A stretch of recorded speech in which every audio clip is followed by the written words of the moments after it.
Chapter 1. The Invisible Leash Around Your Neck. Let me ask you something uncomfortable. When was the last time you made a decision, a real life-changing decision, without first running it through the mental courtroom in your head? You know the one. The place where you stand in the dock and an invisible jury of colleagues, relatives, old classmates, and strangers from the internet deliberate over whether your choice is acceptable, whether you are acceptable.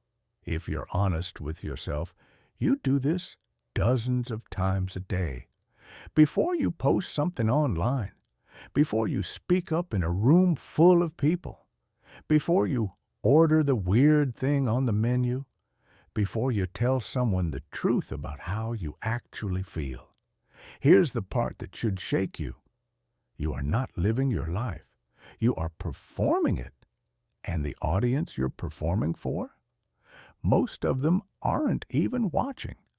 This isn't a motivational line designed to make you feel good for 30 seconds before you scroll to the next thing. This is a diagnosis, a real one. Because the fear of other people's opinions, what psychologists sometimes call FOPO, is not a personality quirk or a minor inconvenience. It is a quiet, persistent thief that has been stealing your decisions, your voice, your opportunities, and your actual identity for years, possibly decades. Think about the last time you stayed silent when you had something important to say. Think about the project you never started because someone might laugh. Think about the conversation you avoided because you didn't want to seem difficult. Think about the version of yourself you only let out when you're completely alone. That version, that's the real you. And right now it's locked in a cage, not made of iron, but made of imagined judgment. Here's what makes this particularly brutal. The cage isn't even real. You built it yourself, brick by brick, out of what will they think? And I don't want to seem, and people might judge me if you are your own jailer, and the keys have been in your pocket the whole time. Now, before you think this is going to be another vague pep talk about just be yourself, stop. What you're about to read is not that. This is a complete, honest, unflinching look at why your brain is wired to seek approval at all costs, how that ancient wiring is actively destroying your potential in the modern world, and exactly, step by step, how to dismantle it. By the time you finish this, you won't just understand the concept of not caring what people think. You'll understand yourself at a level most people never reach. And you'll have a practical system for becoming someone who makes decisions from the inside out, from your own values, your own voice, your own compass, not from fear, not from the jury, from you. But first, you need to understand the full weight of what's at stake. Because most people who struggle with caring too much about others' opinions think it's just a confidence issue, a shyness thing, a social anxiety thing. It's not. It goes much deeper, and it's costing you far more than you realize. Every single day you spend living according to other people's expectations is a day you spend building someone else's vision of your life, not yours. Every time you swallow your opinion, shrink your ambition, or abandon a dream because of imagined criticism, you are making a trade. You're trading the possibility of being extraordinary for the comfort of being acceptable, and acceptable is the quietest form of misery there is. The good news, and there is very real good news, is that this pattern is not permanent. It is not who you are. It is what you learned, and what was learned can be unlearned. What was built can be rebuilt. The cage has a door, and this is how you open it. Let's begin. Chapter 2. Why your brain treats disapproval like a death sentence. Here's something nobody tells you when you're growing up. The reason you care so desperately about what other people think isn't weakness. It isn't immaturity. It isn't some personal flaw you need to be ashamed of. It's evolution. Your brain, the same brain that helps you solve problems, fall in love, and dream about the future, is also running software that is roughly 200,000 years old. And that ancient software has one obsessive, overriding priority: keep you alive at any cost, by any means necessary. For most of human history, alive meant part of the group. Our ancestors didn't survive alone. They survived in small, tight-knit communities of maybe 50 to 150 people. In those communities, being liked wasn't a nice bonus. It was oxygen. If the group rejected you, if you said the wrong thing, broke a social rule, challenged the wrong person, you weren't just embarrassed, you were cast out. And being cast out meant dying alone, exposed to predators, starvation, and the elements. So your brain developed a powerful early warning system, a social alarm that fires the moment it detects potential disapproval. And here's the uncomfortable part. That alarm doesn't feel like a gentle nudge. It feels like a siren. Neuroscientists have confirmed something that will make this very concrete for you. When you experience social rejection, when someone criticizes you, excludes you, or disapproves of your choices, the same regions of your brain light up as when you feel physical pain. Not similar regions, the same ones. Your brain, at its most fundamental level, cannot fully distinguish between someone disliking your idea and someone hitting you with a brick. That's why it feels so physical when someone judges you. That's why your chest tightens before you speak up in a room full of people. That's why a single critical comment can ruin your entire day, while 10 compliments barely move the needle. Your nervous system is not overreacting. It's doing exactly what it was designed to do: treat social threats as survival threats. But here's the problem. You are not living in a tribe of 50 people anymore. You are living in a world of billions. A world where the person who thinks your idea is stupid is not the gatekeeper of your food supply. A world where the colleague who raises an eyebrow at your ambition cannot exile you into the wilderness. A world where the stranger who rolls their eyes at your outfit has zero, absolutely zero, actual power over your survival. Your circumstances have changed completely. Your brain's operating system has not. You are driving a modern life with ancient steering, and every time you shrink yourself, silence your voice, or abandon something that matters to you because of what someone might think, you are letting 200,000-year-old fear make 21st century decisions. There's another layer to this that makes it even more complicated. It's not just the fear of rejection that drives approval-seeking behavior. It's the reward on the other side. When someone approves of you, when you get the laugh, the nod, the compliment, the likes, your brain releases dopamine, the same neurochemical that's involved in addiction, the same rush that keeps people pulling the lever on a slot machine. Social approval isn't just the absence of pain. It's an active chemical reward. And your brain wants more of it. Always more. This is why social media has become such a powerful trap for so many people. Every notification, every like, every comment is a tiny dopamine hit. And like any substance that delivers dopamine, your tolerance builds. Yesterday's 10 likes felt great. Today you need 30 to feel the same thing. Tomorrow you'll need 50. The goalposts never stop moving because the brain's hunger for approval is, by design, never permanently satisfied. And it goes even deeper than dopamine. There's a concept in psychology called the looking glass self, the idea that we develop our sense of identity partly by imagining how others see us.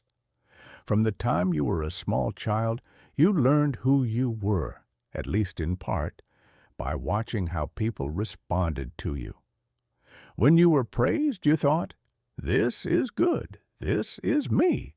When you were criticized or ignored, you thought, "This is bad. This is not acceptable." Over years and years of this feedback loop, you built a mental model of yourself that is shaped, sometimes dominated, by other people's reactions. Which means that for many people, the question, "Who am I?" is unconsciously answered by whoever seems to be accepted right now.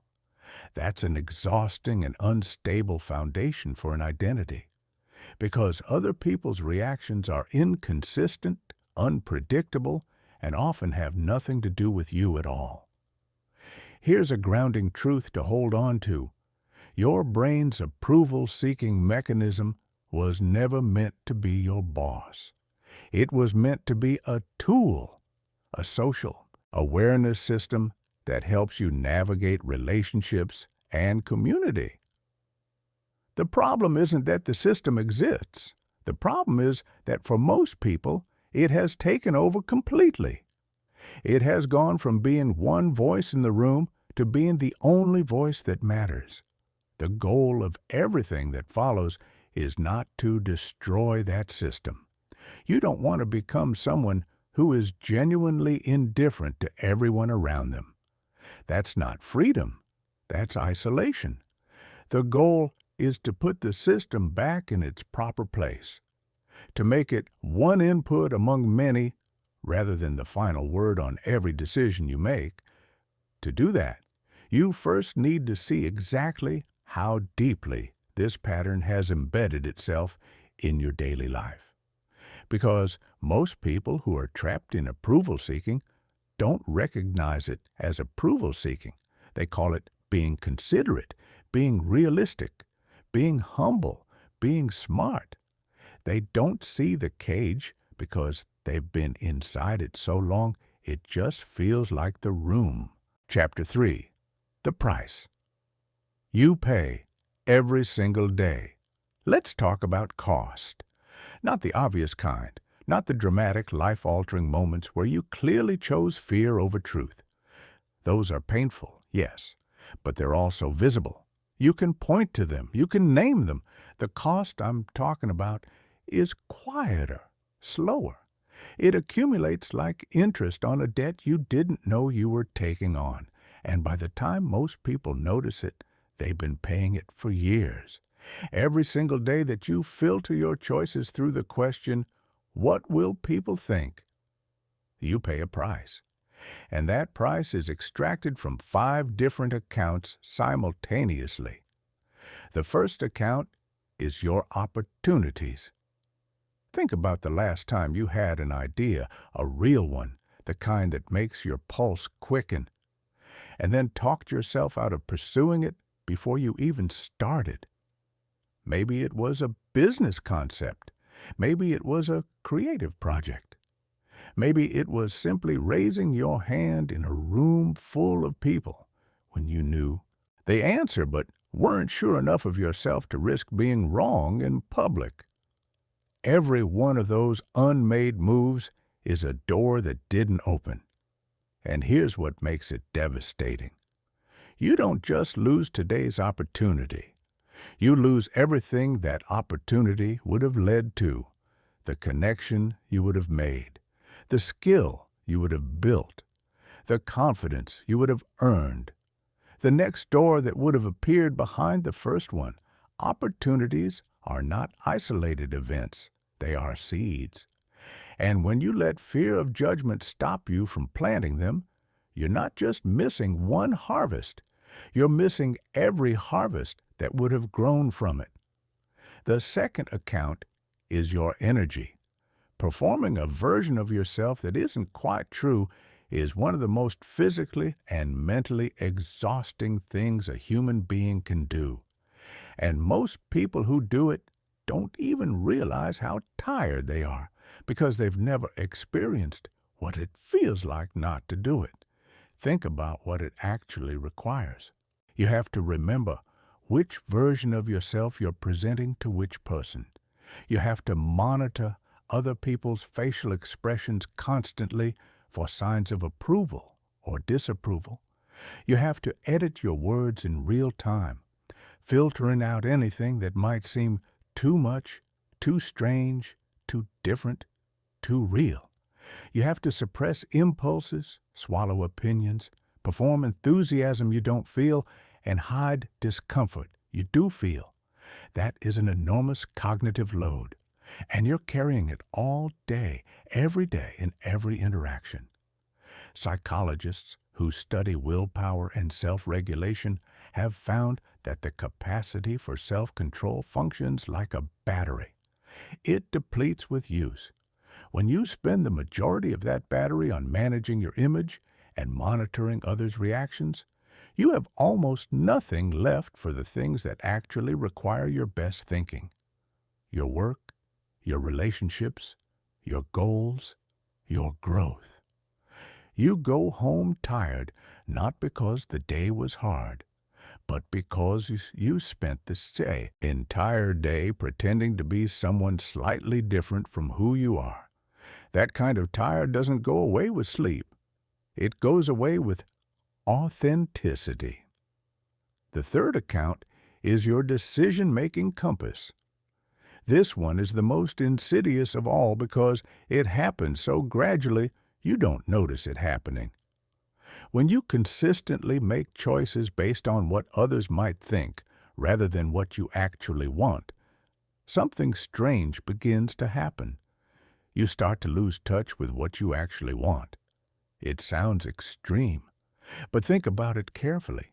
If every time your gut says one thing and the imaginary jury says another, you go with the jury. Eventually, your gut stops speaking as loudly. It learns that it won't be listened to. And over time, you develop a kind of internal static where your own preferences, values, and desires become genuinely unclear to you. This is why so many people who look successful from the outside describe feeling empty, lost, or disconnected. They have built a life that was optimized for other people's approval, and it fits them the way a stranger's suit fits. Technically wearable, fundamentally wrong.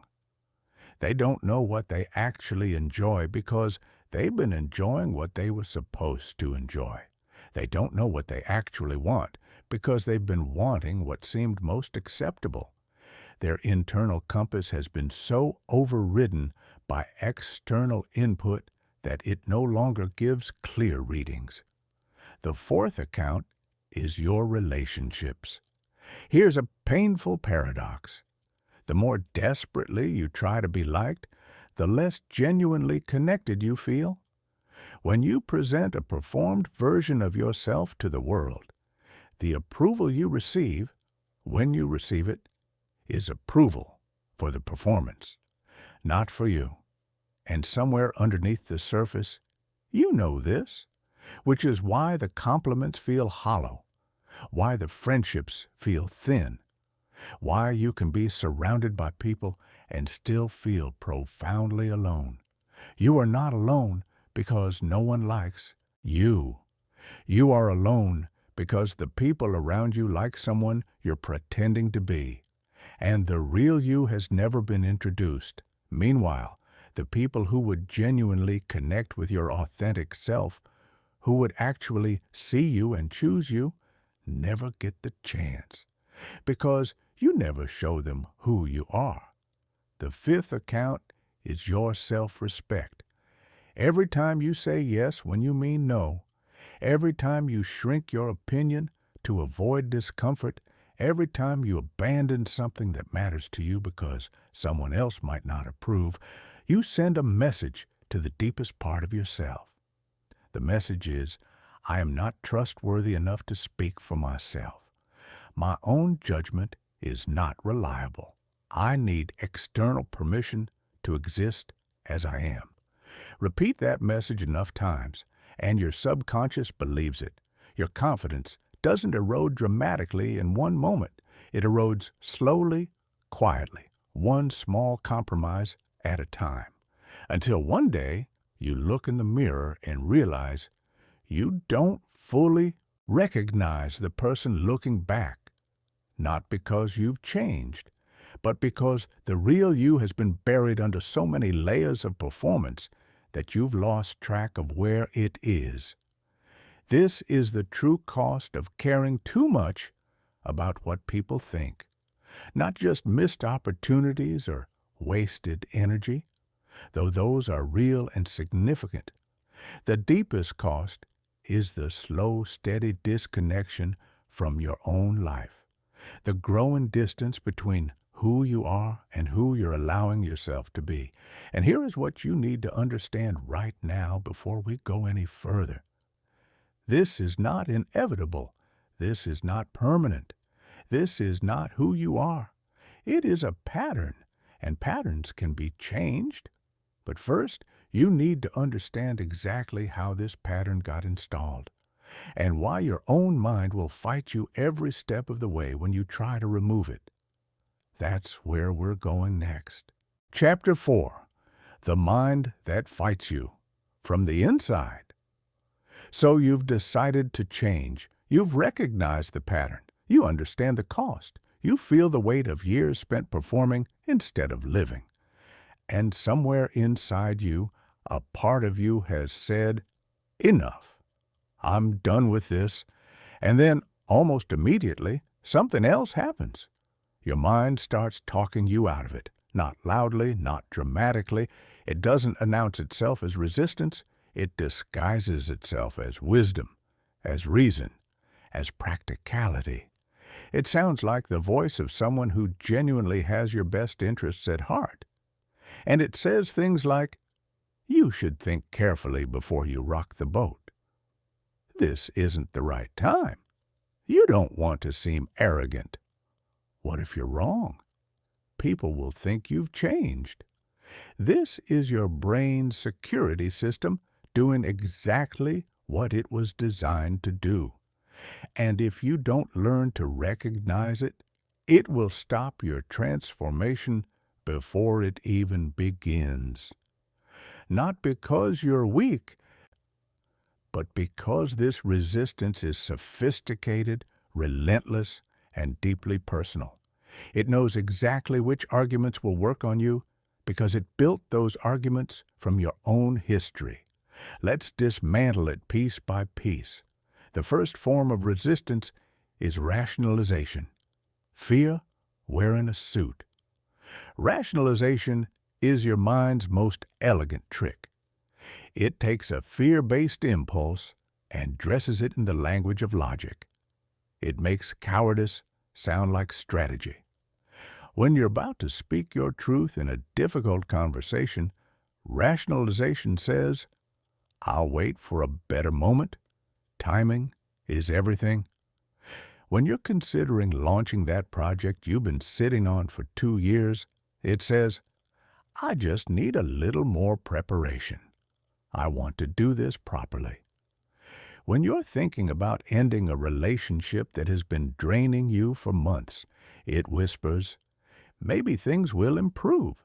I don't want to make a hasty decision. Every single one of those thoughts contains just enough truth to be believable. Timing does matter. Preparation is valuable. Patience has its place. That's what makes rationalization so effective. It's not entirely wrong. It's just wrong about the reason. The real reason isn't strategy. The real reason is that taking action makes you visible. And visible means vulnerable to judgment. And judgment, to your ancient brain, means danger. Here is a simple test you can apply whenever you catch yourself generating elaborate reasons not to act. Ask yourself, If I knew with certainty that no one would judge me for this decision, that it was completely invisible to the outside world, would I still hesitate? If the hesitation disappears, you're dealing with rationalization, not reason. The second form of resistance is emotional flooding. Sometimes the mind skips the intellectual arguments entirely and goes straight for the emotional jugular. You think about doing something authentic, expressing a real opinion, setting a boundary, taking a visible risk, and suddenly you are flooded with anxiety. Your chest tightens, your thoughts scatter, your body sends urgent signals that something is wrong. This feels like a warning. It feels like your instincts are telling you to stop. But it isn't a warning. It's a withdrawal symptom. Your nervous system has been calibrated to approval-seeking for years. When you start to move away from that pattern, your brain interprets the movement as a threat and floods your system with discomfort to pull you back. The anxiety you feel when you consider being more authentic is not evidence that authenticity is dangerous. It is evidence that authenticity is different, and your brain, wired for survival, treats different as suspicious. The critical shift here is learning to reinterpret that physical discomfort. Instead of reading it as, "Stop, this is wrong," learn to read it as, "This is my nervous system adjusting to a new pattern." The discomfort is not the destination, it is the doorway. And every time you walk through it instead of retreating from it, the doorway gets a little wider and a little less frightening. The third form of resistance is identity protection. This one runs deeper than the others, and it's the one most people never see coming. Your brain has spent years constructing an identity around being someone who cares what people think. That identity has a name, a reputation, a set of behaviors that feel like you. And when you start to challenge those behaviors, your mind experiences it not as growth, but as loss, not as expansion, but as threat. You might hear thoughts like, "I'm just not someone who speaks up in groups," or "I've always been the agreeable one, that's just my personality," or "I'm not the type to take big risks." These feel like honest self-assessments. They feel like you're just describing your nature accurately. But they're not descriptions. They're defenses. They're your brain protecting a familiar self-concept from the perceived danger of change. Here's something worth sitting with. Personality is far more fluid than most people believe. The traits you think of as fixed and permanent are, in most cases, simply habits you have practiced so consistently and for so long that they have begun to feel like facts. You are not your patterns. You are the person who has the capacity to observe those patterns and to choose different ones. The fourth form of resistance is social comparison. When you start moving toward authenticity, your mind will begin scanning your environment for evidence that staying small is the safer, smarter choice. It will point to people in your life who play it safe and seem content. It will find examples of people who took risks and suffered for it. It will construct a very selective case for conformity, using real people from your real life as its evidence. This is not objective analysis. It is a curated highlight reel designed to support a predetermined conclusion. Stay where you are. What this mental scanning conveniently ignores is every person who chose authenticity and found their lives expanding as a result. Every relationship that deepened when someone stopped performing. Every opportunity that appeared only after someone stopped shrinking.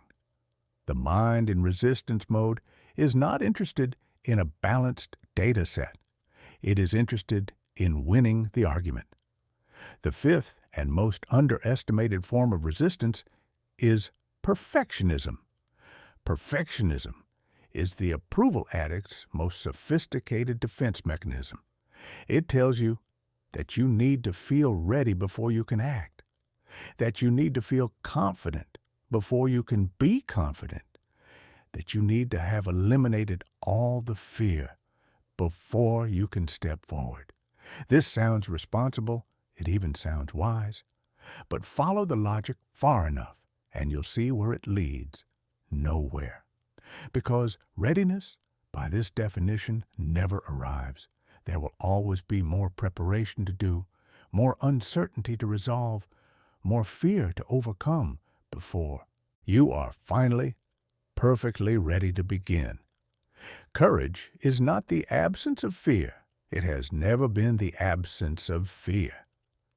Courage is the decision that something matters more than the fear of what might happen if you pursue it. You do not become brave by waiting until bravery feels comfortable. You become brave by acting while fear is still present and discovering again and again that you survived. The sixth form of resistance is the comfort zone thermostat. Your brain has a built-in regulator, a kind of internal thermostat that monitors how far you've strayed from familiar territory and creates pressure to return to baseline. This is why dramatic overnight transformations rarely stick. The thermostat kicks in and engineers a return to the set point, sometimes through self-sabotage, sometimes through crisis, sometimes simply through the gradual erosion of motivation.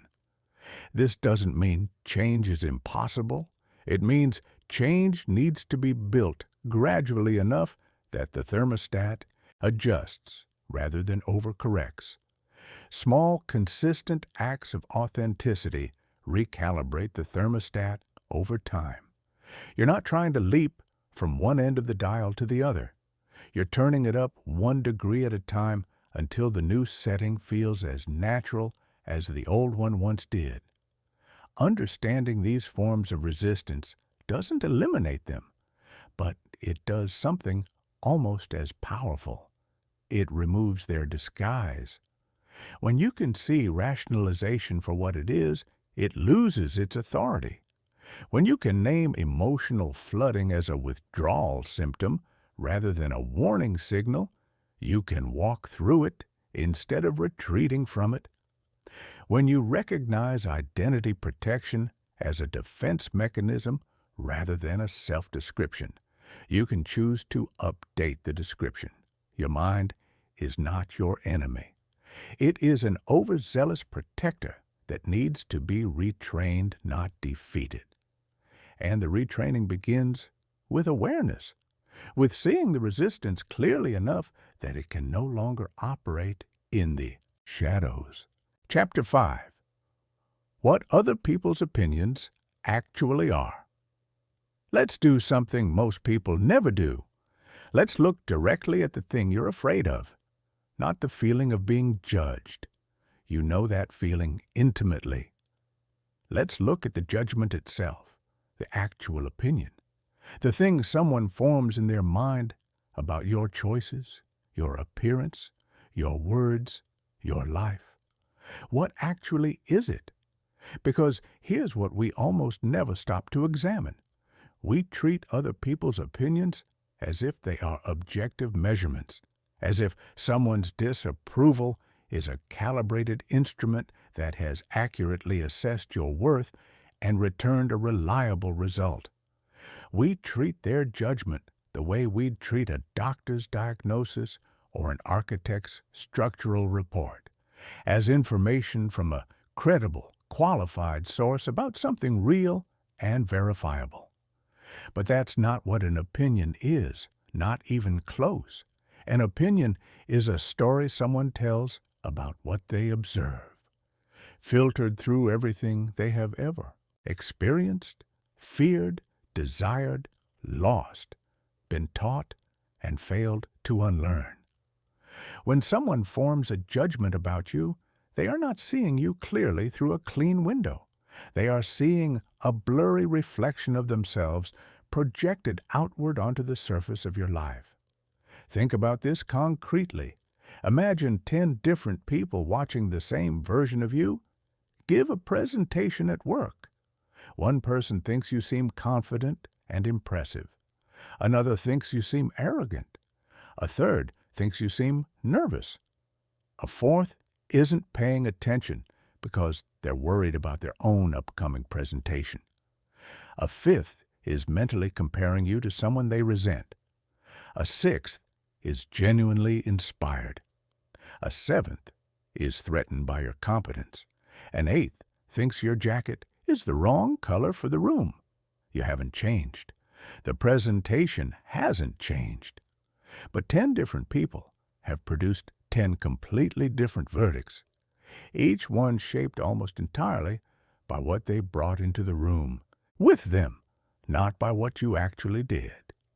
This is the fundamental nature of judgment. It is not a measurement of you. It is a portrait of the person doing the judging. When someone criticizes your ambition, they are usually revealing their own abandoned dreams. When someone mocks your unconventional choices, they are usually revealing their own suppressed desire to break free from convention. When someone dismisses your ideas as unrealistic, they are usually revealing the ceiling they have placed on their own imagination. When someone judges your appearance, they are usually revealing a set of insecurities so deep and persistent that they need external targets to briefly distract themselves from it. None of this is about you. It never was. There's a psychological phenomenon worth understanding here. When you begin to live more authentically, when you start pursuing things that genuinely matter to you, setting boundaries, saying what you actually think, you will often find that the people who react most negatively are not strangers. They are people close to you, people who have known you for years. This seems counterintuitive. Shouldn't the people who know you best be the most supportive of your growth? Not necessarily, and here's why. Your authenticity holds up a mirror. When you stop pretending, when you stop shrinking, when you stop seeking permission to exist fully, you inadvertently remind the people around you of the compromises they are still making. Your growth doesn't just represent your change, it represents, by contrast, their stagnation. And that contrast can be deeply uncomfortable for people who are not ready to face it. So they push back. They say you've changed, as if change were a character flaw. They suggest you're being selfish, arrogant, naive, reckless. They invoke concern for you as a way of expressing discomfort with themselves. This is not malice in most cases. It is fear. Their fear, triggered by your courage. Understanding this completely reframes the experience of being criticized. Instead of collapsing inward, instead of interpreting criticism as evidence that something is wrong with you, you can approach it with a kind of compassionate curiosity. What is this person's reaction telling me about where they are right now? Not as a way to feel superior, as a way to stop taking personally something that was never personal to begin with. Now, let's talk about the opinions that do matter, because this is not an argument for complete indifference to all feedback from all sources forever. That would be arrogance masquerading as liberation. There are people whose perspectives on your life genuinely deserve consideration, and the key is learning to distinguish those voices from the noise. Here is a simple but powerful filter. Does this person have direct experience with what they're commenting on? Do they have a demonstrable track record in the area where they're offering judgment? Do they know you, really know you? well enough to have meaningful context for their opinion? And critically, do they have your genuine best interest at heart, or do they have a stake in you remaining exactly as you are? If the answer to those questions is yes, listen carefully, even when it's uncomfortable, especially when it's uncomfortable.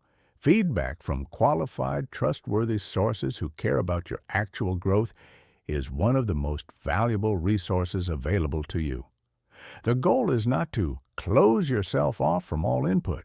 The goal is to stop giving equal weight to every input, regardless of its source. The colleague who barely knows you and rolls their eyes at your idea in a meeting, that is not feedback, that is a reflex.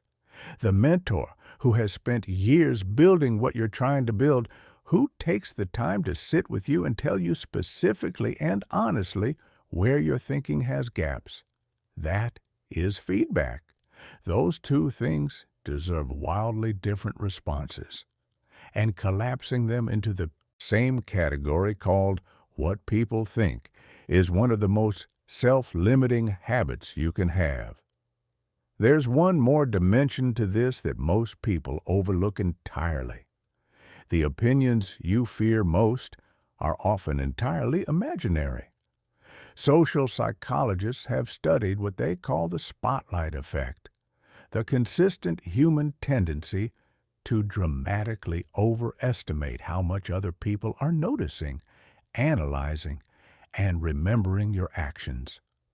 You walk out of a meeting feeling humiliated by a comment you made, and you spend the next 3 days replaying it, convinced that everyone in that room is still thinking about it. They're not.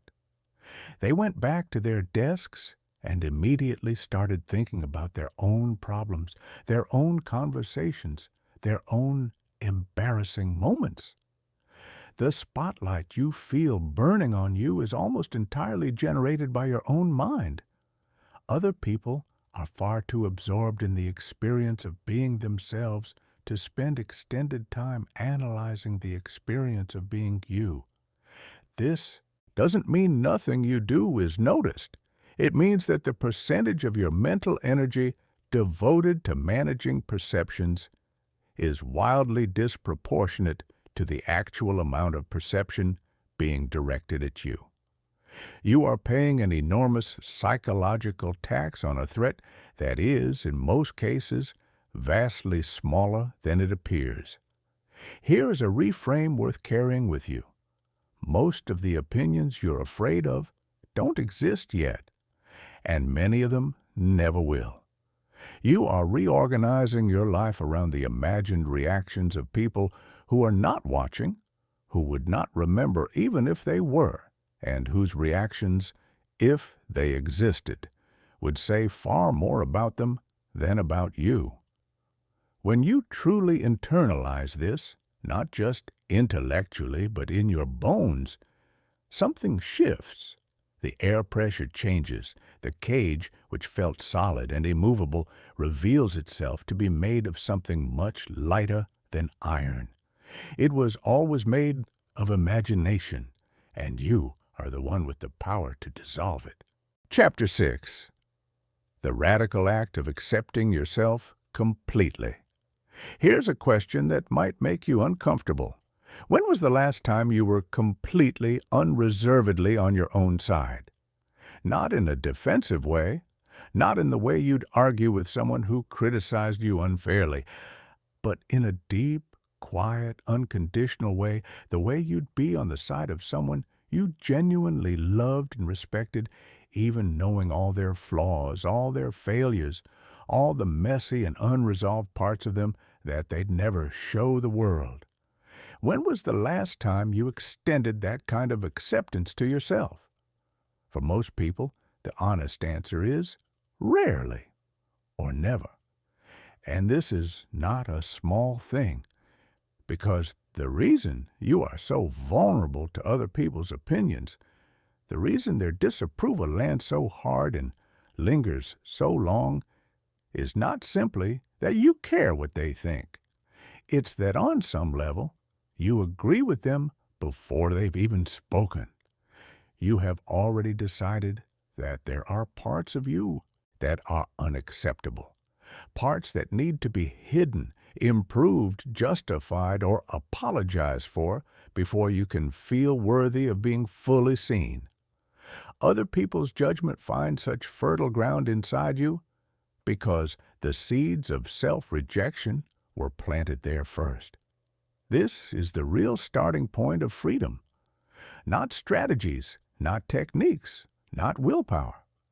The starting point is radical self-acceptance, and it is called radical because it is far more demanding and far more transformative than the comfortable surface-level version most people encounter. Let's be clear about what radical self-acceptance is not. It is not telling yourself you're perfect. It is not performing positivity in the mirror while secretly hating what you see. It is not the kind of shallow self-love that shows up on motivational posters and ignores the genuine work of knowing yourself honestly. Real self-acceptance is not about pretending your flaws don't exist. It's about refusing to let your flaws determine your worth. Those are entirely different things, and confusing them is one of the most common reasons people never actually achieve the inner stability they're looking for. Here is what radical self-acceptance actually looks like.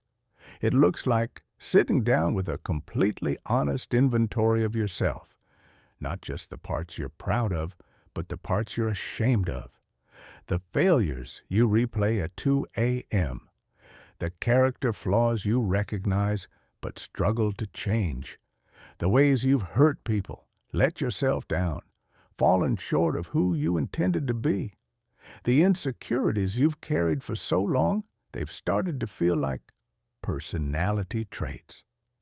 And then, and this is the radical part, looking at all of that, the entire unedited picture, and refusing to conclude that any of it makes you less worthy of love, respect, or a full life.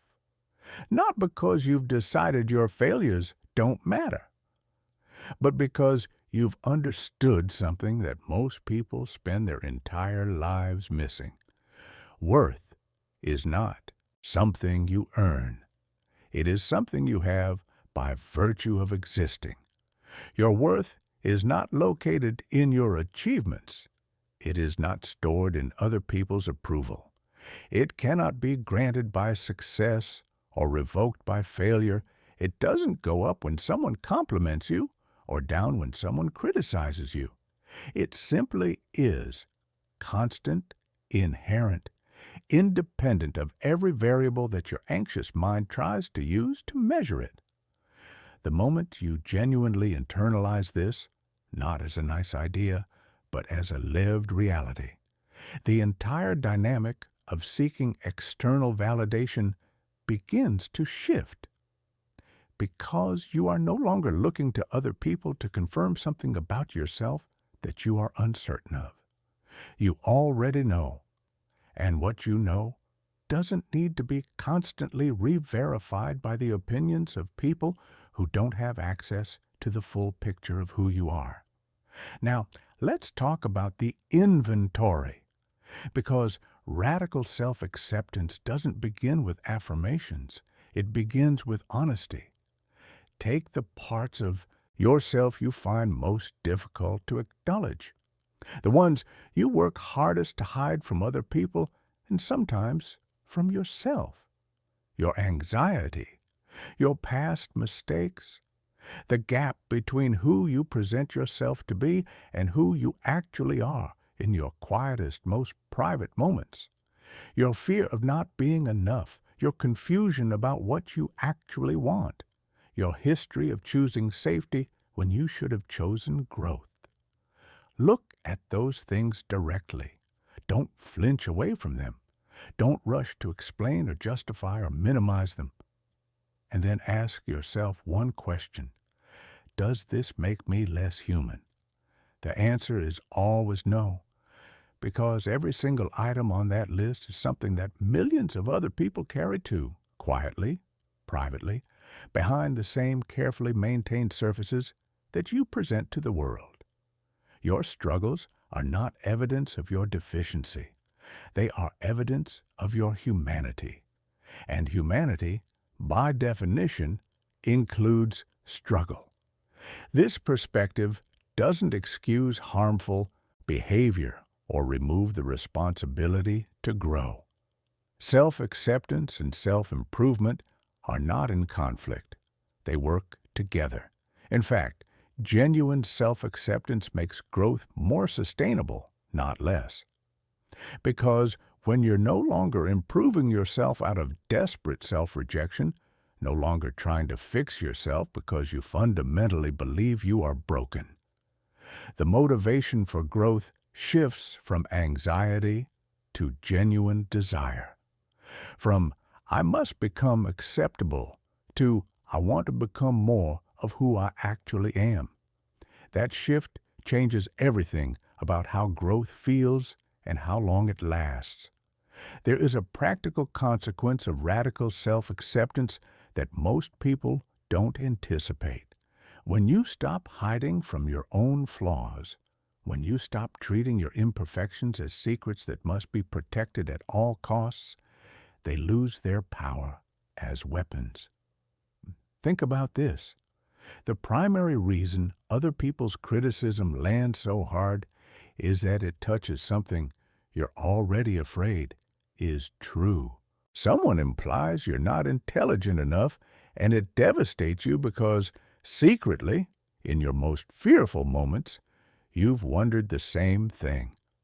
Someone suggests your ambition is unrealistic, and it stops you cold because some part of you has been waiting for permission to give up. The criticism finds a wound because the wound was already there. But when you have done the honest work of self-acceptance, when you have looked at your limitations clearly, named them without catastrophizing, and made peace with them without being defined by them, the criticism no longer has a matching wound to land in. It becomes information rather than verdict, data rather than sentence. You can hear, "You're not ready for this," and respond internally from a place of calm rather than terror. You can receive, "This isn't good enough," without it detonating a self-worth crisis. Not because you become invulnerable, but because you are no longer depending on external sources to tell you whether you are okay. You already know whether you are okay, and you've decided that okay doesn't require perfection. Let's talk about one of the deepest and most underappreciated forms of self-rejection. It's the way most people talk to themselves. Pay attention to the voice in your head for one full day. Really listen to it, especially when you make a mistake, when something doesn't go as planned, when you feel embarrassed or exposed. Notice the language it uses, the tone, the level of harshness. Most people speak to themselves in ways they would never dream of speaking to someone they care about. A friend makes a mistake, and you offer perspective, compassion, encouragement. You make the same mistake, and the internal voice delivers a verdict that would qualify as cruelty if it came from another person. This constant internal criticism is not motivating you. Research consistently shows the opposite. Harsh self-criticism undermines performance, creativity, and resilience. It keeps you small and fearful, not sharp and driven. The inner critic is not your coach. It is the internalized voice of every judgment you ever feared from the outside world, now running on loop from the inside. Radical self-acceptance means beginning to challenge that voice, not by silencing it with forced positivity, but by meeting it with the same honest, grounded compassion you would offer a person you genuinely respect who was being too hard on themselves. Yes, that didn't go well. What can I learn from it? What would I do differently? And is this, any of this, evidence that I am fundamentally unworthy? No, it isn't. So let's move forward. That is not weakness. That is not lowering your standards. That is the internal foundation from which every genuine transformation in this book must be built. Without it, every technique and strategy you try will be constructed on sand, impressive on the surface, unstable underneath. With it, you have something solid, something that doesn't collapse when the criticism comes, something that keeps you upright, not because the wind stops blowing, but because your roots finally go deep enough that the wind can no longer knock you over. Chapter 7. Rebuilding Your Internal Compass. Most people make decisions the same way a leaf moves in the wind, not because they're weak, not because they're stupid, but because nobody ever taught them the alternative. They were taught to be agreeable, to be practical, to consider what others expect. But nobody sat them down and said, here's how you figure out what you actually stand for, and here's how you use that to navigate every decision you will ever face. So they navigate by feel, by social pressure, by what seems most acceptable in any given moment. And because acceptability shifts depending on who's in the room, they shift with it, becoming slightly different versions of themselves depending on the audience, never quite sure which version is real. The alternative is values-based decision-making, and it is one of the most stabilizing forces available to any human being. Values are not goals. This distinction matters enormously. Goals are things you want to achieve.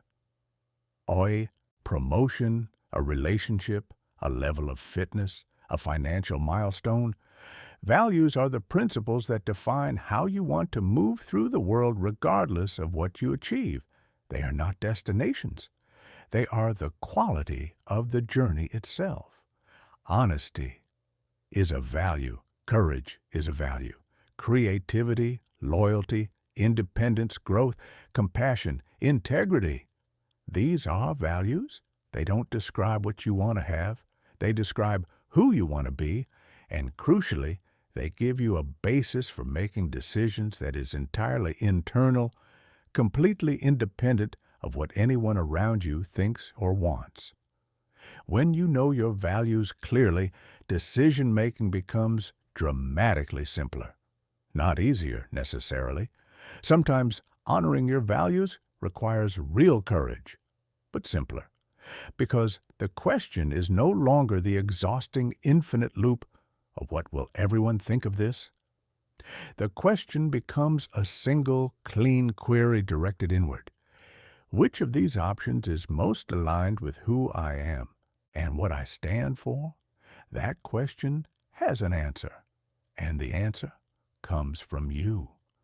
The problem is that most people have never clearly identified their values. They have a vague sense of what matters to them, a feeling of what seems right, but they've never done the deliberate work of naming their values explicitly, examining them honestly, and committing to them as the primary filter for their choices. Without that explicit commitment, values remain aspirational background music, present but not powerful, easily drowned out by the louder noise of social pressure and approval seeking. Here is how to change that. Set aside 30 uninterrupted minutes, not while commuting, not between meetings, genuinely alone and genuinely quiet, and work through these questions with complete honesty. What qualities do you most admire in people you deeply respect? Not their achievements, their character, the way they move through the world. What principles have you honored even when it cost you something? When have you taken the harder path because the easier one felt wrong? If you had to write a single paragraph about what you want the trajectory of your life to say about who you were, not what you accomplished, but who you were, what would that paragraph contain? What makes you feel most like yourself? Not most comfortable, most yourself. Those are often different things. The patterns that emerge from those questions are your values. Not inherited values, not socially approved values, yours.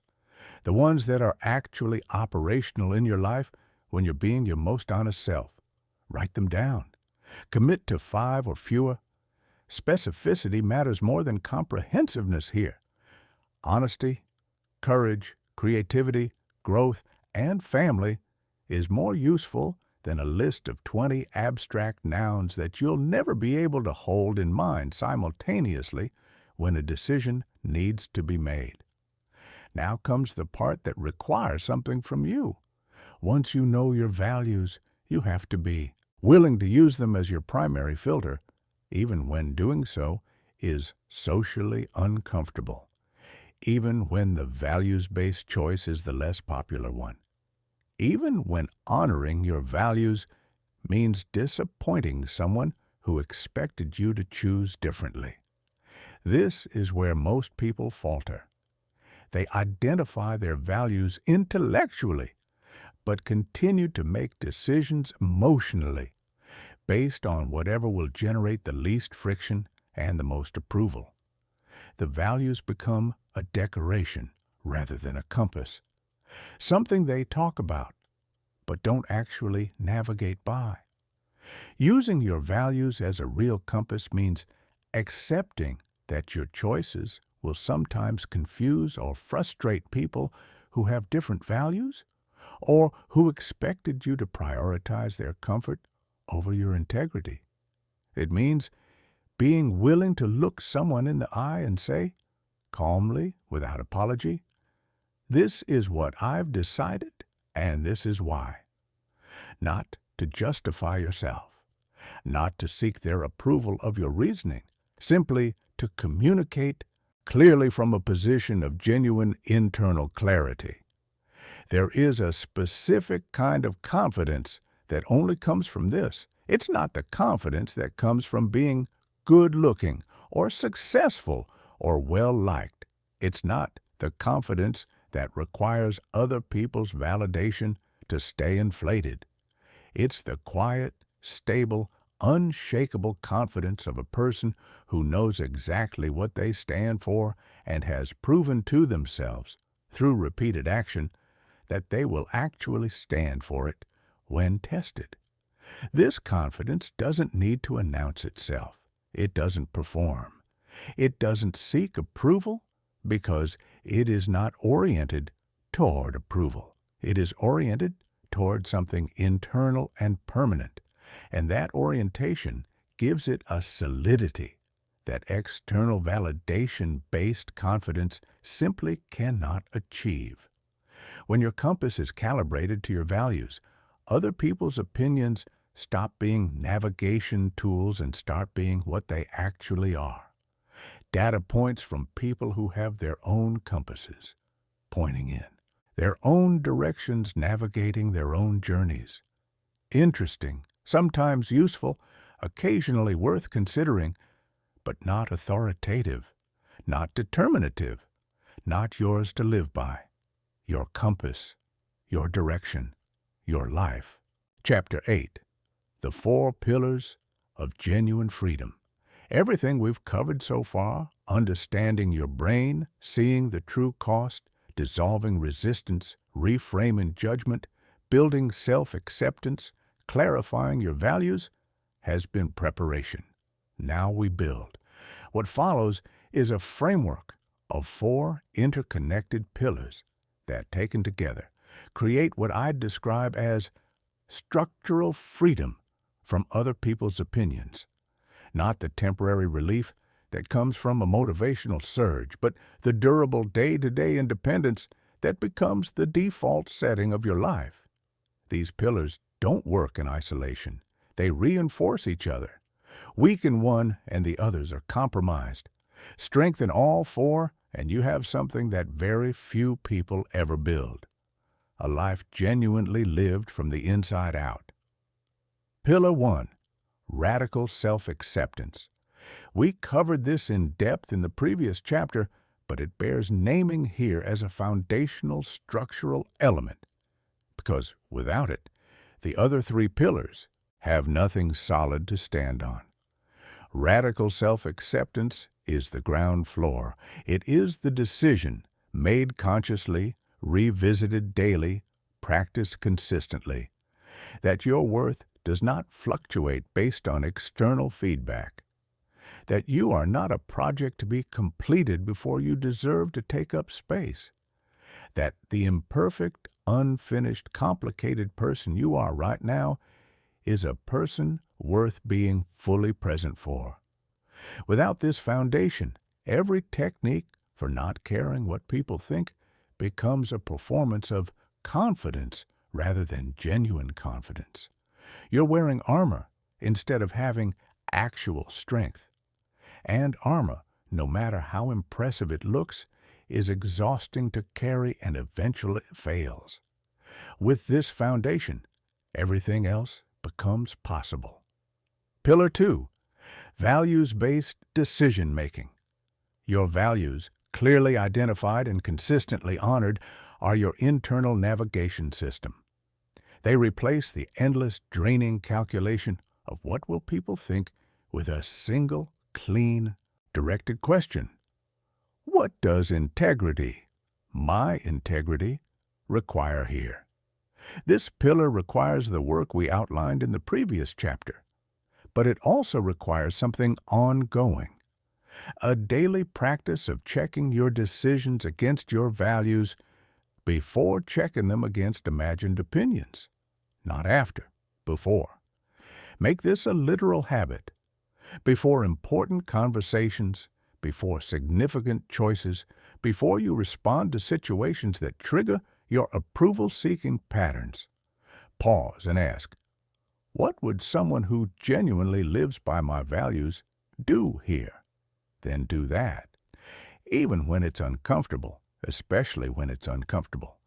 The discomfort is how you know the pillar is actually bearing weight. Pillar 3. Emotional self-regulation. Freedom from other people's opinions is not an intellectual achievement. It is an emotional one. You can understand every concept in this book perfectly and still be completely destabilized by a critical comment from someone whose opinion you've intellectually decided doesn't matter. This is because understanding and feeling are processed by different parts of your brain. The prefrontal cortex understands the logic. The amygdala experiences the threat. And in moments of emotional intensity, the amygdala moves faster. Emotional self-regulation is the practice of developing enough awareness and skill that you can feel the discomfort of judgment. Really feel it without suppressing or bypassing it, while maintaining enough composure to choose your response deliberately rather than reactively. This is not about becoming emotionally numb. It is about becoming emotionally agile. There is a difference between being swept away by a current and being a strong enough swimmer to move through it with direction and control. Practically, this means developing a pause. When you feel the familiar surge of anxiety that comes with potential disapproval, the tightening chest, the racing thoughts, the urge to immediately placate or explain or retreat. Learn to insert a moment of deliberate breathing before you respond, not a long pause. Sometimes 5 seconds is enough. Enough to let the initial wave of cortisol begin to subside. Enough to hear the values-based question. Enough to choose. Over time, with consistent practice, this pause becomes automatic. The wave still comes. It always will. but you develop a reliable habit of surfing it rather than being drowned by it. Pillar 4, strategic nonconformity. This pillar is about action, about deliberately, consciously choosing to be yourself in situations where conformity would be easier, not out of rebellion, not out of a desire to be different for its own sake, but out of an honest commitment to living in alignment with who you actually are. Strategic nonconformity means making a considered choice about when conformity serves your values and when it compromises them. There are absolutely situations where going along with the group is the right call, not out of fear, but out of genuine judgment that it serves your goals and is consistent with your values. That kind of conformity is fine. It's chosen, not compelled. But when conformity would require you to silence something important, abandon something meaningful, or shrink in a way that your values do not support, that is where strategic nonconformity becomes essential. That is where you choose significance over safety, where you allow yourself to stand apart, be misunderstood, face the discomfort of being the person in the room who didn't go along, and trust that the temporary discomfort of being yourself is infinitely preferable to the chronic suffering of not being yourself. These 4 pillars work in a specific sequence. Self-acceptance gives you the foundation to know your values. Your values give you the direction for your decisions. Emotional regulation gives you the stability to make those decisions under pressure. And strategic nonconformity is how you actually live. Those decisions in the real world, day after day, in all the specific and sometimes difficult situations your life presents. Together, they don't just change how you respond to other people's opinions. They change your relationship with yourself. And that, ultimately, is what everything we're talking about is actually about. Chapter 9, Practical Immunity, Building Your Tolerance for Judgment. Understanding that you shouldn't care what people think is one thing. Actually not caring, in the real, specific, emotionally charged moments of your actual life, is another thing entirely. The gap between those two things is where most people get stuck. They read the right books, understand the right concepts, feel genuinely inspired, and then a colleague raises an eyebrow at their idea, or a family member questions their choices, or a stranger on the internet leaves a dismissive comment, and they collapse right back into the old patterns. Not because they forgot what they learned, but because learning and immunity are not the same thing. Immunity is built through exposure, not through understanding. Think about how physical immunity actually works. You don't become immune to a virus by reading about it. You become immune by encountering it in small, manageable doses that allow your system to build a response without being overwhelmed. The exposure is what creates the resistance. The resistance is what makes future exposure manageable. Building immunity to judgment works exactly the same way. The first technique is what I call opinion inoculation. This is the practice of deliberately, intentionally exposing yourself to small doses of potential judgment in low-stakes situations, specifically for the purpose of building your tolerance and retraining your nervous system's threat response. Start embarrassingly small. Order something unusual at a restaurant where you're a regular and notice how you feel when the server raises an eyebrow. Wear something that reflects your actual taste rather than what you think is most socially acceptable. Share a mildly unconventional opinion in a casual conversation. Take up a different seat than your usual one in a meeting. These actions are tiny. The potential judgment is minimal. But that's precisely the point. You're not trying to transform yourself in one dramatic moment. You're accumulating evidence, one small experience at a time, that exposure to potential judgment does not destroy you, that your nervous system can handle it, that the feared consequence almost never materializes, and when it does, it is survivable. As your tolerance builds, you gradually increase the stakes. You speak up about something more significant. You make a more visible choice. You pursue something that genuinely matters to you, despite the fact that some people won't understand it. You've been building the muscle. Now you use it for heavier lifts. The second technique is the criticism audit. Most people avoid criticism the way they avoid a dental visit, putting it off as long as possible, hoping the problem will somehow resolve itself, making the eventual experience worse by the avoidance. This strategy makes sense emotionally and is terrible practically. Instead, begin actively seeking honest feedback in controlled contexts. Ask a trusted person, someone who genuinely knows you and genuinely has your best interests at heart, for direct, specific feedback on something you're working on or working through. Not reassurance, not a gentle overview, real honest input.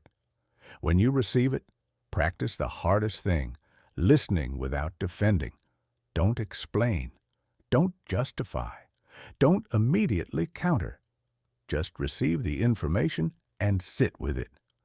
After the conversation, evaluate it. Is there truth here that could help you grow? Sometimes, yes, in which case the criticism becomes a gift. Sometimes, no, in which case you can discard it without being destabilized by it because you've practiced receiving it without it meaning anything catastrophic about your fundamental worth. The more you practice this in chosen, structured situations, the less threatening criticism becomes in unchosen, unstructured ones. You build a track record of surviving honest feedback intact, and that track record becomes its own form of confidence. The third technique is deliberate visibility. For people who have spent years hiding their real selves, authenticity doesn't come naturally. It has to be practiced deliberately in increments until it becomes the default. Deliberate visibility means consciously choosing to let more of your actual self show up in your daily interactions. Not performing honesty, genuinely offering it. Sharing a real opinion when you'd usually offer a safe one. Mentioning an interest you'd usually keep private. Expressing a feeling you'd usually suppress. Acknowledging a struggle you'd usually disguise as composure. Each of these small acts of genuine self-disclosure serves two purposes simultaneously. First, it gives the people around you the opportunity to respond to the real you, and you'll often discover that the real you is received far better than you feared. Second, it trains your own nervous system that authenticity is safe. That being seen doesn't destroy you. That the vulnerability required for genuine connection is survivable and often deeply rewarding. The fourth technique is reframe and redirect. When you catch yourself spiraling into the approval-seeking thought loop, what will they think? What if they judge me? What if I get it wrong and people notice? Develop the reflex of immediate redirection, not suppression, not telling yourself not to think about it. Redirection, actively replacing the outward-focused question with an inward-focused one.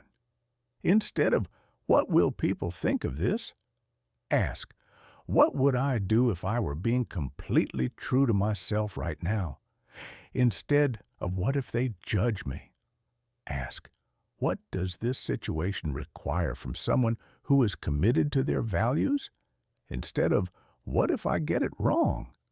Ask, what is the most honest and growth-oriented response I can offer here? These questions don't eliminate the anxiety, but they redirect your attention from the imaginary audience to the actual situation. And they engage the part of your brain that is capable of values-based reasoning rather than the part that is running threat avoidance software. With practice, this redirection becomes faster and more automatic. The spiral still starts, but you catch it earlier, redirect sooner, and return to your own center more quickly each time. The fifth technique is the confidence ledger. Every time you act authentically despite fear, every time you speak up, set a boundary. Pursue something that matters to you. Receive criticism without collapsing. Write it down. Keep a running record of these moments, not as a performance log, as evidence. Your brain, left to its own devices, will focus disproportionately on the moments when things went badly, when the risk didn't pay off, when someone reacted poorly, when the vulnerability felt like a mistake.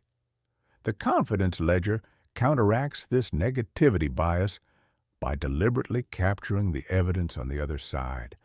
All the times you were authentically yourself and the world did not end.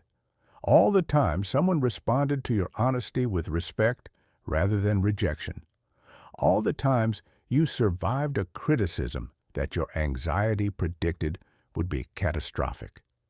This evidence accumulates, and over time, it rewires the predictive model your brain uses to anticipate what will happen when you're authentic. Gradually, authenticity stops feeling like stepping off a cliff and starts feeling like stepping onto solid ground. Chapter 10. How to Receive Criticism Without Losing Yourself. Criticism is coming. Not might be coming. Not coming if you make mistakes. Coming. Guaranteed, inevitable, non-negotiable, a permanent feature of any life lived with genuine intention and authentic expression. The question has never been whether you'll face it. The question is whether you'll be equipped to handle it without either collapsing into self-doubt or armoring yourself into defensive rigidity, both of which are forms of losing yourself to it.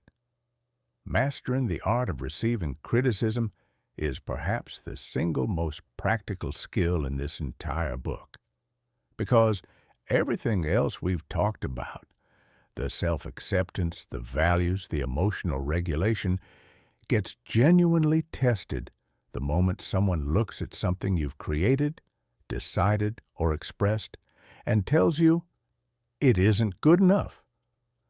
The first principle is emotional preparation. The people who handle criticism best are not the people with the thickest skin. They are the people who expected criticism to arrive and prepared for it accordingly.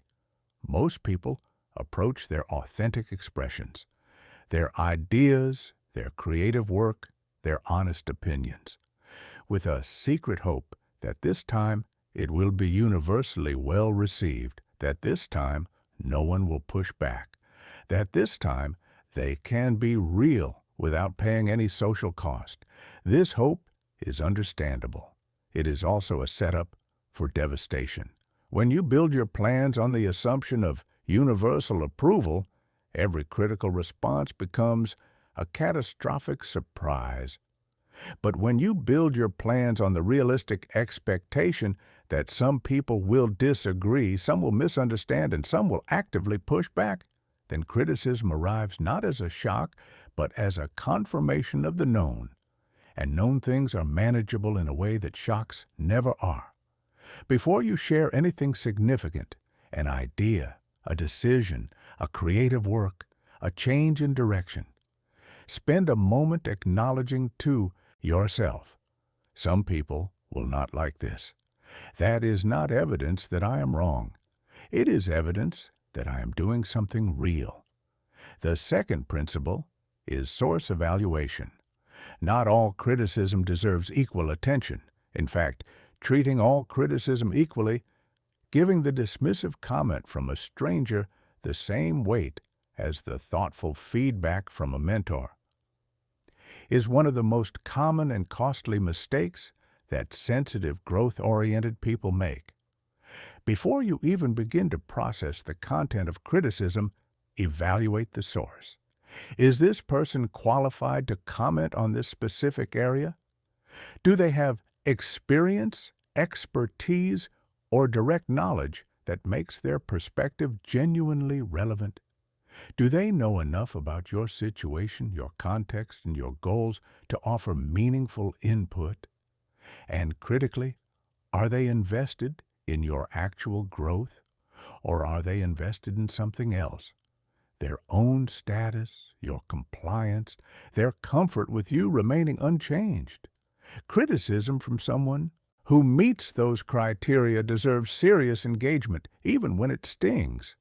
Criticism from someone who doesn't meet those criteria deserves acknowledgement and release, not argument, not defense, not the extended emotional processing that significant feedback warrants. The fastest way to exhaust yourself emotionally is to treat every piece of negative feedback as equally important and equally worth responding to. It isn't. Most of it isn't. And developing the discernment to know the difference is an act of genuine self-respect.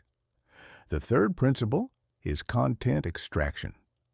When criticism comes from a source you respect, your job is to extract the useful information from the emotional packaging it arrives in. People are not always skilled at delivering feedback. Sometimes genuinely valuable insight arrives wrapped in frustration, bluntness, or language that feels more like an attack than an observation. Your job is not to respond to the packaging. Your job is to find the signal inside the noise. Ask yourself, if I remove every word that feels personal or attacking, what specific and actionable observation is left? Sometimes the answer is a genuine insight you can use. Sometimes the answer is nothing. The criticism was all packaging and no content. Either way, you've processed it methodically rather than reactively, which means you've maintained your composure and your clarity throughout. The fourth principle is the 24-hour rule. When criticism lands hard, when it touches something tender, when it arrives unexpectedly, when it comes from someone whose opinion genuinely matters to you, your initial emotional response is almost never your wisest response. Your brain, in the immediate aftermath of significant criticism, is flooded with stress hormones that impair precisely the kind of clear, nuanced thinking that a good response requires. Decisions made from this state are almost always ones you'll need to revisit later. Give yourself 24 hours before responding to any criticism that triggers a strong emotional reaction. Not to avoid responding. To respond from your best self rather than your most reactive self. During those 24 hours, process the emotion without acting on it. Move your body. Write about your reaction privately. Talk to someone you trust. Let the initial wave of cortisol subside until you can look at the criticism from the same calm, grounded place from which you'd evaluate any other piece of information. What felt like a devastating indictment at 4 in the afternoon often looks by the following morning like one person's limited perspective on a complex situation. Worth considering, but not worth restructuring your entire self-concept around. The fifth principle is strategic response. Once you've evaluated the source, extracted the content, and processed the emotion, you have a choice about how to respond. And that choice should be strategic, not reactive. If the criticism contains valid insight, learn from it, integrate what's useful, and let go of what isn't. Thank the person genuinely, because honest feedback from someone who cares about your growth is genuinely valuable, and people who offer it deserve acknowledgement. If the criticism is based on misunderstanding, clarify once, clearly, and without defensiveness. Provide the context or information that's missing, then stop. You are not obligated to convince anyone. You're only obligated to communicate honestly.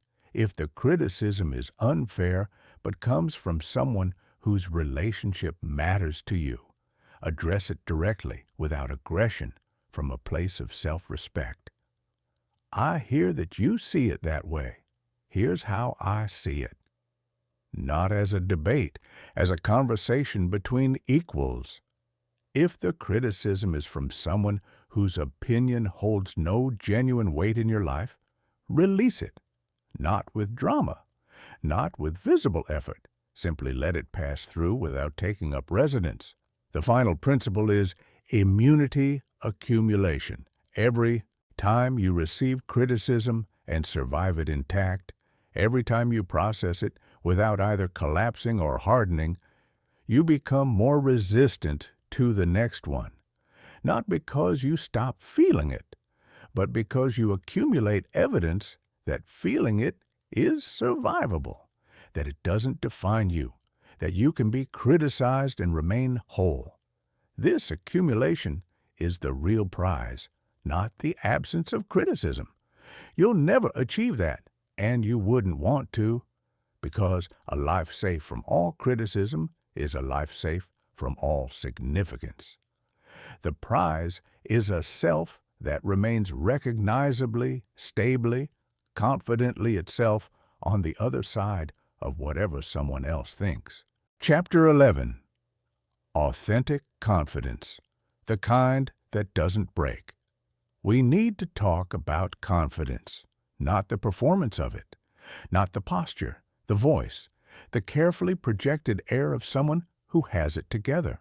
The real thing, the kind that doesn't require optimal conditions to show up, the kind that doesn't inflate with compliments and deflate with criticism, the kind that is present even, especially, when things are not going well. This kind of confidence is rarer than most people realize, because most of what passes for confidence in our culture is actually approval-dependent self-esteem, which means it is, by definition, only as stable as the last piece of positive feedback you received. Genuine confidence is different in its very structure. It is not built on what people think of you. It is not maintained by external validation. It does not need to be performed because it is not a performance. It is something you generate from the inside, from a specific combination of self-knowledge, competence, values alignment, and emotional maturity that together create an internal state that simply doesn't require external props to stay standing. Let's build it, piece by piece.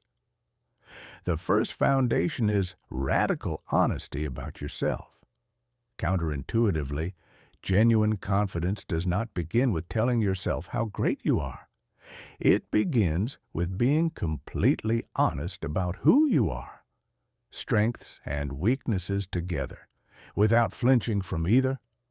False confidence, the kind built on positive affirmations that don't quite land, on visualizing success before you've earned it, on pretending to a capability you haven't yet developed, is fragile precisely because it requires constant maintenance and cannot withstand honest scrutiny. It is a sandcastle. It looks solid until the tide comes in. Real confidence begins with a complete and honest self-assessment. not to tear yourself down, to actually see yourself clearly. Because a clear picture, even if imperfect, is something you can work with. It's something you can stand on. A distorted picture, even if flattering, is something that will eventually collapse under the weight of reality. When you stop pretending you don't have weaknesses, those weaknesses lose their power to frighten you. They are known quantities, manageable realities, things you are either working on or have decided to work around. They are no longer secrets that someone might expose. You've already exposed them to yourself, and you found that you could handle knowing. The second foundation is genuine competence. Confidence without competence is performance. And performance, as we've established, is exhausting and ultimately unsustainable. Real confidence in any domain requires actual ability in that domain. Not perfection, not being the best in the world, but genuine, earned, tested competence that comes from actually doing the thing, getting feedback, failing, improving, and doing it again. This means that one of the most reliable paths to authentic confidence is deceptively straightforward. Get better at things that matter to you, not things that will impress people, things that genuinely align with your values and your sense of purpose. Because competence earned in the pursuit of something you actually care about creates confidence that feels completely different from competence earned in pursuit of approval. The first kind of competence says, I am good at this because I kept showing up even when it was hard, even when I wasn't sure I'd get there, even when no one was watching. That sentence contains everything genuine confidence is made of. The third foundation is values alignment. We keep returning to values because they keep mattering. In this context, they matter because the deepest form of confidence comes not from being good at things, but from being true to yourself. When your actions consistently align with your values, when the way you spend your time, the choices you make, the relationships you maintain, the work you pursue all reflect who you actually are and what you actually stand for. You experience a form of internal coherence that is profoundly stabilizing. And when your actions contradict your values, when you say yes to things you believe and your bones are wrong, when you compromise your integrity for approval, when you live in ways that are inconsistent with what you claim to stand for, you experience a form of internal fragmentation that no amount of external validation can repair. This is why people who have achieved significant external success can still feel fundamentally unconfident, because the success was pursued in service of other people's expectations rather than their own values. The achievement is real, but it doesn't fit. It doesn't feel like theirs, because in a very real sense, it isn't. The fourth foundation is purpose beyond yourself. Authentic confidence is significantly easier to maintain when you are connected to something larger than your own comfort and reputation.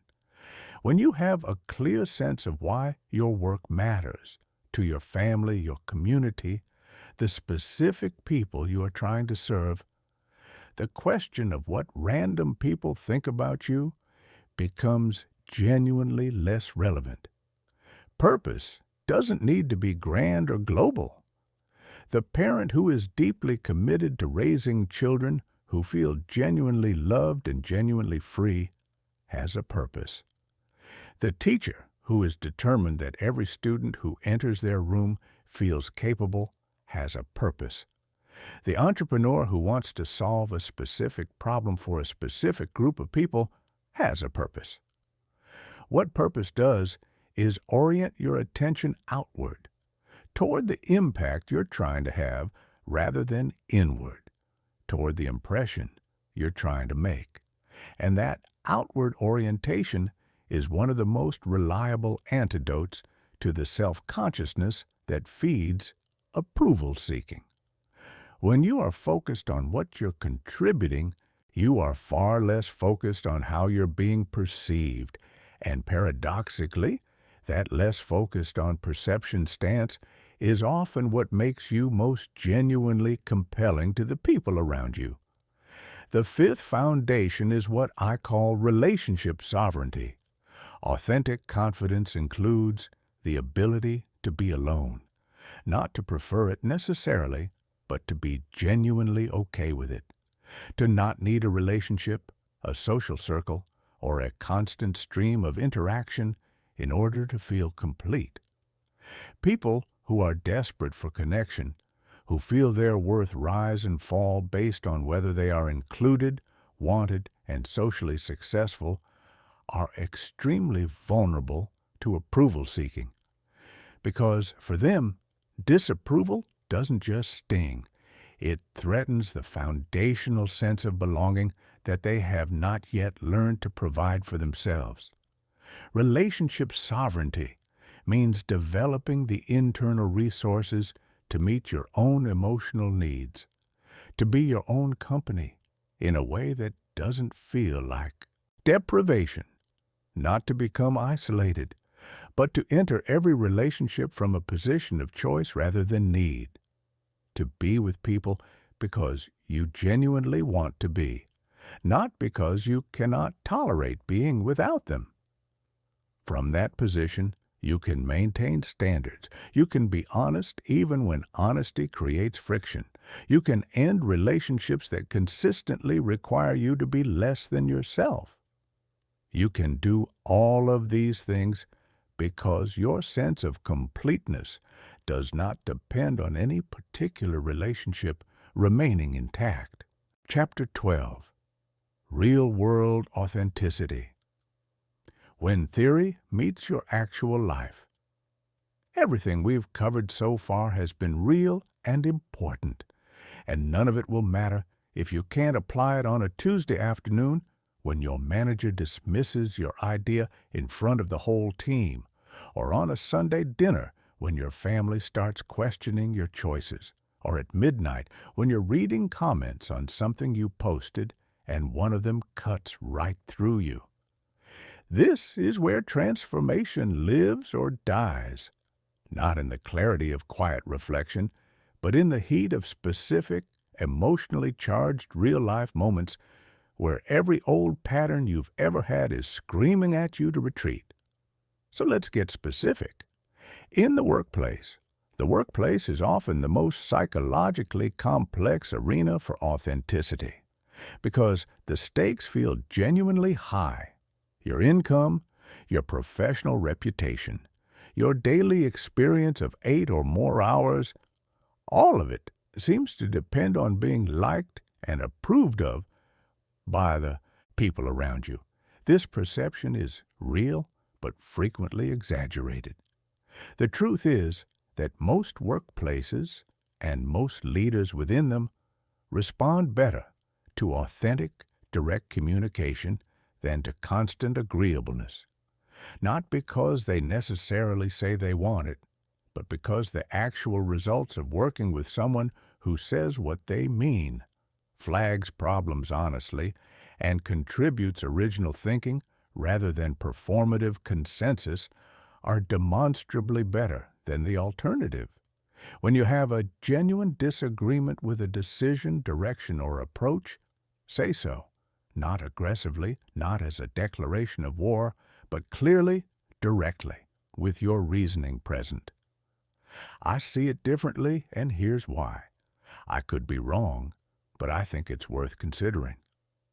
That sentence contains everything a professional, authentic communication needs: honesty, humility, and an invitation to dialogue rather than a demand for compliance. When your idea is dismissed, resist the reflex to immediately backpedal or apologize for having suggested it. You can acknowledge the feedback. I hear that. without abandoning the idea entirely or performing contrition for having been authentic. You planted a seed. Sometimes seeds take time. When you need to set a boundary around your time, your workload, or your values, do it clearly and without excessive justification. "I'm not going to be able to take that on right now" is a complete sentence. You don't need to provide 5 paragraphs of explanation and 3 apologies to make a professional boundary legitimate. With family. Family is where approval-seeking patterns are deepest, most entrenched, and most resistant to change. Because these are the people who knew you before you had any choice about who to be around, and who have the longest history of the patterns you're now trying to change. When you start living more authentically, some family members will be genuinely supportive. Others will experience your growth as a kind of threat to the family dynamic, to their understanding of who you are, to their own unexamined patterns. They may frame this resistance as concern. "I'm just worried about you." They may frame it as loyalty to the past. "You've changed." They may frame it as social obligation. "What will people think?" Your job is to respond with love and with firmness simultaneously. You can hold both. "I love you, and this is the direction I'm choosing." Not as a debate opener, as a statement, repeated calmly as many times as necessary, without escalation. You are not required to justify your growth to people who are comfortable with your stagnation. You are not required to shrink back into an earlier version of yourself to keep the peace at a family dinner. Peace built on your inauthenticity is not peace. It is a ceasefire with a high personal cost that you pay alone. In romantic relationships, the fear of losing romantic love is perhaps the most potent fuel for people-pleasing behavior, because the stakes feel existential, not just social discomfort, but the potential loss of intimacy, partnership, belonging. And yet the paradox of romantic authenticity is one of the most liberating truths in this entire book. The willingness to be yourself, even at the risk of being left, is often what makes you most worth staying for. Desperation and performance are not attractive qualities, regardless of how well disguised they are. People can sense, even when they can't articulate it, when someone is shape-shifting to match their preferences rather than showing up as themselves. And what that sensing produces is not love. It is a kind of vague unease, a feeling that the connection, however pleasant, is somehow not quite real. Authenticity, even when it creates friction, creates the conditions for real intimacy, because real intimacy requires real people. And real people have opinions, needs, preferences, and limits that don't always conveniently align with what their partner would prefer. Be honest about what you want. Be clear about what you need. Maintain your interests, your friendships, your sense of individual direction, not as a rejection of the relationship, but as the fullness of self that makes a genuine relationship possible in the first place. Online.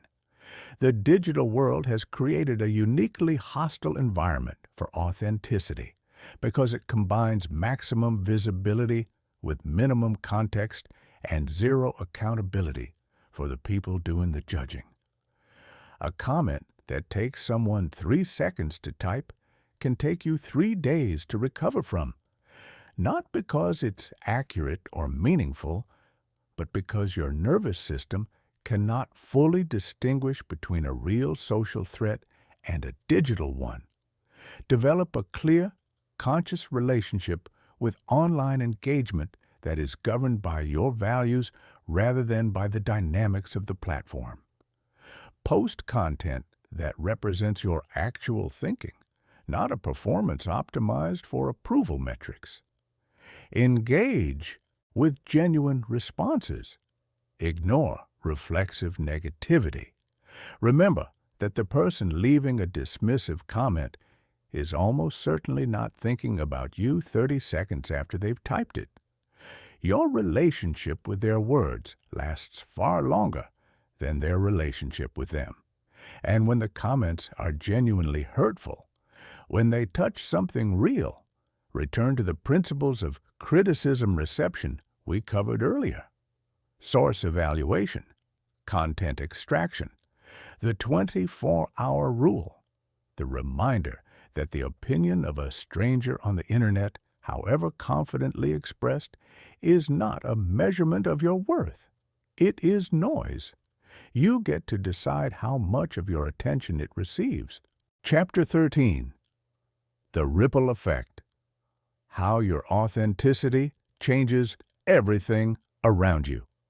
Something happens when you stop seeking approval that most people don't anticipate. It doesn't just change your internal experience, it changes the world immediately around you. The relationships you're in, the culture of the spaces you occupy, the people who are drawn toward you and the people who drift away. All of it shifts. And the shifts, while sometimes uncomfortable in the short term, move consistently in one direction, toward something more real, more meaningful, and more alive. Your relationships transform. When you stop performing and start showing up as yourself, the people in your life are faced with a choice they may not have had to make before. Do they want a relationship with the real you? Some will say yes, enthusiastically, with relief. They may tell you that they always sensed there was more of you than you were showing. They may find that the honesty creates a permission, structure for their own honesty, and the relationship deepens in ways neither of you expected. These are the relationships worth investing in. Others will say, in their behavior, if not their words, that they prefer the performed version. They may become critical of your changes, withdrawn in their affection, or simply less present. This is painful, but it is also clarifying. It tells you something important about what those relationships were actually built on.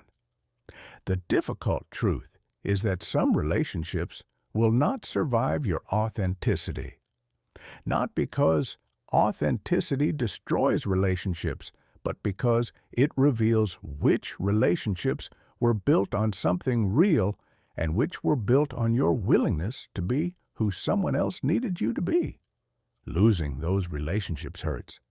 And it is also, in the longer arc, a gift, because the space they leave does not stay empty. Authenticity is magnetic to people who value authenticity. As you become more genuinely yourself, you become more genuinely visible to people who are looking for exactly that. Your professional life shifts. In most professional environments, authentic people stand out, not by trying to, but simply by virtue of contrast. When everyone around you is performing careful, managed, approval-optimized versions of themselves, someone who communicates directly, takes genuine positions, and maintains consistent integrity across contexts is immediately noticeable. This noticeability is not without risk. Some organizations are genuinely incompatible with authenticity, and in those environments, standing out can mean being pushed out. This is valuable information. A professional culture that requires you to suppress your genuine perspective and operate from constant self-monitoring is a culture that is costing you in energy, in integrity, in long-term potential, far more than it is paying you in stability or status. But in most environments, and with most people worth working with, authentic, professional presence creates credibility, not because it's charming or impressive, because it's trustworthy. And trustworthiness, in any professional context, is one of the rarest and most valuable currencies available. You give others permission. This may be the most significant and least visible impact of choosing authentic living. When you stop shrinking, someone who has been watching you gives themselves permission to stop shrinking too. When you speak up with an unpopular opinion, someone who agreed but stayed silent feels the possibility of their own voice. When you pursue something unconventional and don't apologize for it, someone who has been waiting for proof that it's survivable receives that proof. You cannot know who is watching. You cannot know which specific moment of your authenticity will be the one that shifts something for someone else. But you can trust that it happens because it happened for you at some point when you witnessed someone else being genuinely themselves and felt something loosen in your own chest. Your authenticity is not just a personal achievement. It is a contribution to the specific people in your immediate life, to the culture of the spaces you inhabit, to a world that is, in 1,000 quiet ways, hungry for more genuine human presence. This is not a small thing. It is, in fact, one of the most significant things any of us can offer. Chapter 14. Sustainable Transformation. Making this last insight is not transformation. This distinction is crucial and frequently overlooked. You can have a profound realization, a genuine, deep, felt understanding of exactly how approval-seeking has limited your life and exactly what it would mean to live differently, and still be back in the old pattern within 72 hours. Not because you're weak, because patterns don't change through understanding. They change through sustained, deliberate practice over time. And sustaining that practice requires a specific kind of infrastructure, one that most people never build because they assume that motivation, once generated, will carry them through. It won't. Motivation is weather, infrastructure is architecture. You need architecture. Build accountability into your life. Sustainable transformation rarely happens in isolation. The human brain is profoundly social, and your patterns, including your approval-seeking patterns, were formed in social contexts and are maintained or changed in social contexts. Find at least one person, a therapist, a trusted friend, a mentor, a community of people committed to similar growth, with whom you can be genuinely honest about how this process is going, not to perform progress for them. To have someone who will notice when you've drifted back into old patterns and who has permission to say so. This accountability is not about surveillance, it is about having a witness to your transformation. Someone who knows the territory well enough to distinguish genuine growth from elaborate rationalization. Build reflection into your routine. Set aside time weekly, even 15 minutes, for honest self-assessment. Not judgment, assessment. Where did you choose authenticity this week? Where did you revert to approval-seeking? What triggered the reversion? What does that tell you about where your work most needs to be focused?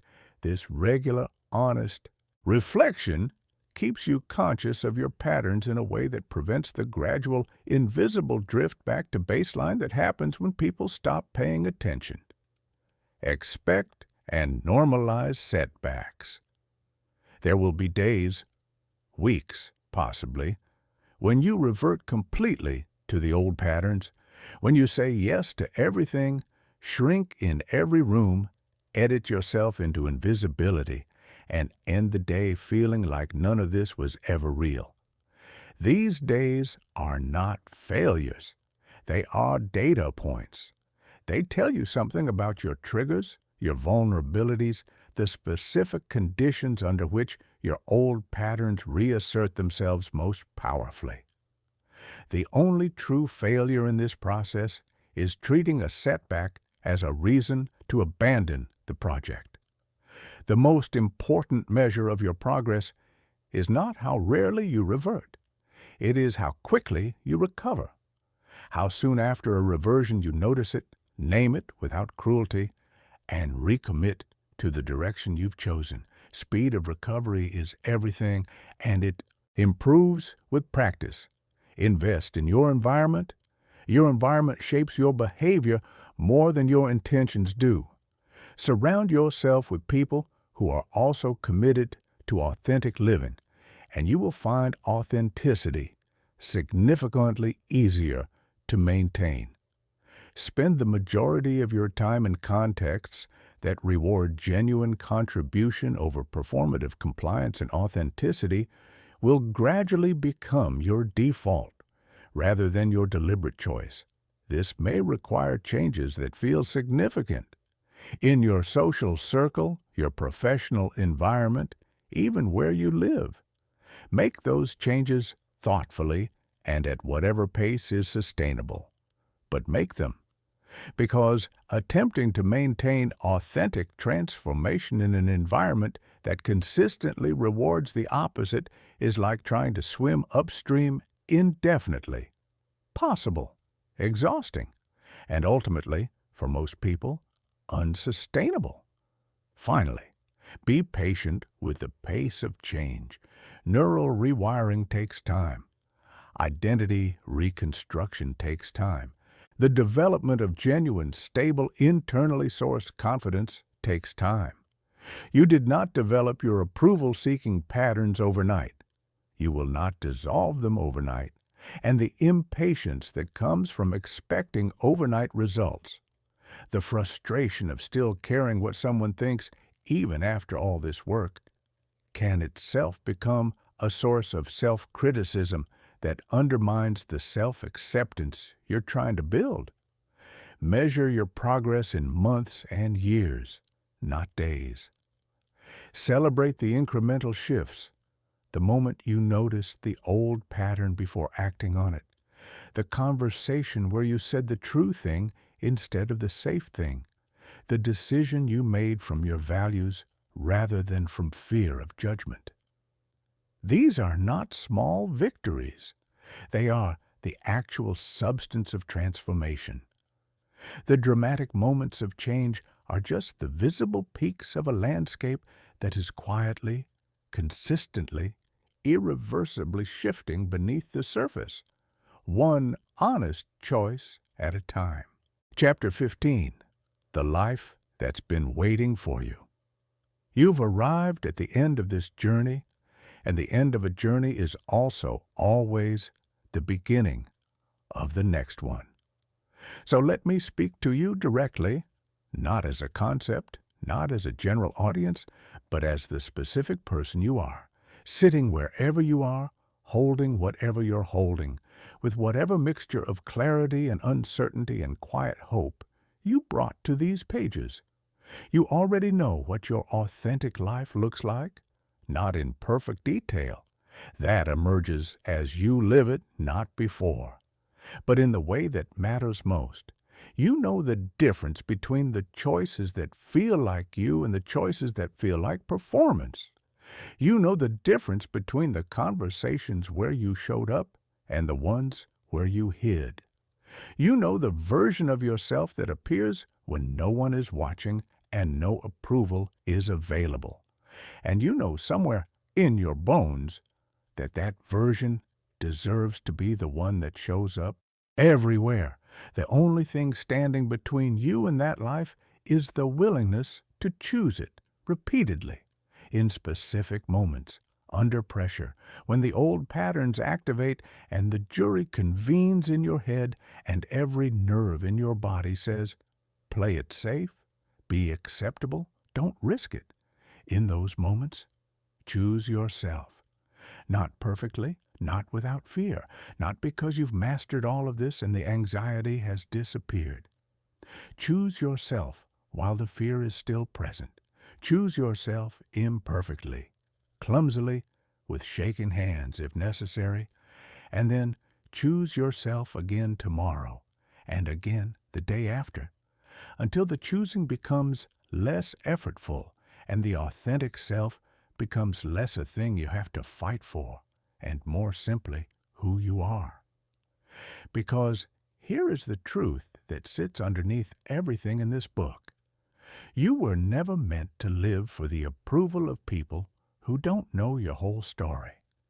You were meant to build something with your life, relationships, work, experiences, a way of moving through the world that reflects who you actually are, that expresses what you actually value, that contributes what only you, with your specific combination of history and perspective and capacity, are positioned to contribute. None of that is possible while you are performing for an audience. All of it becomes possible the moment you stop. The cage was never locked. Walk out and don't look back.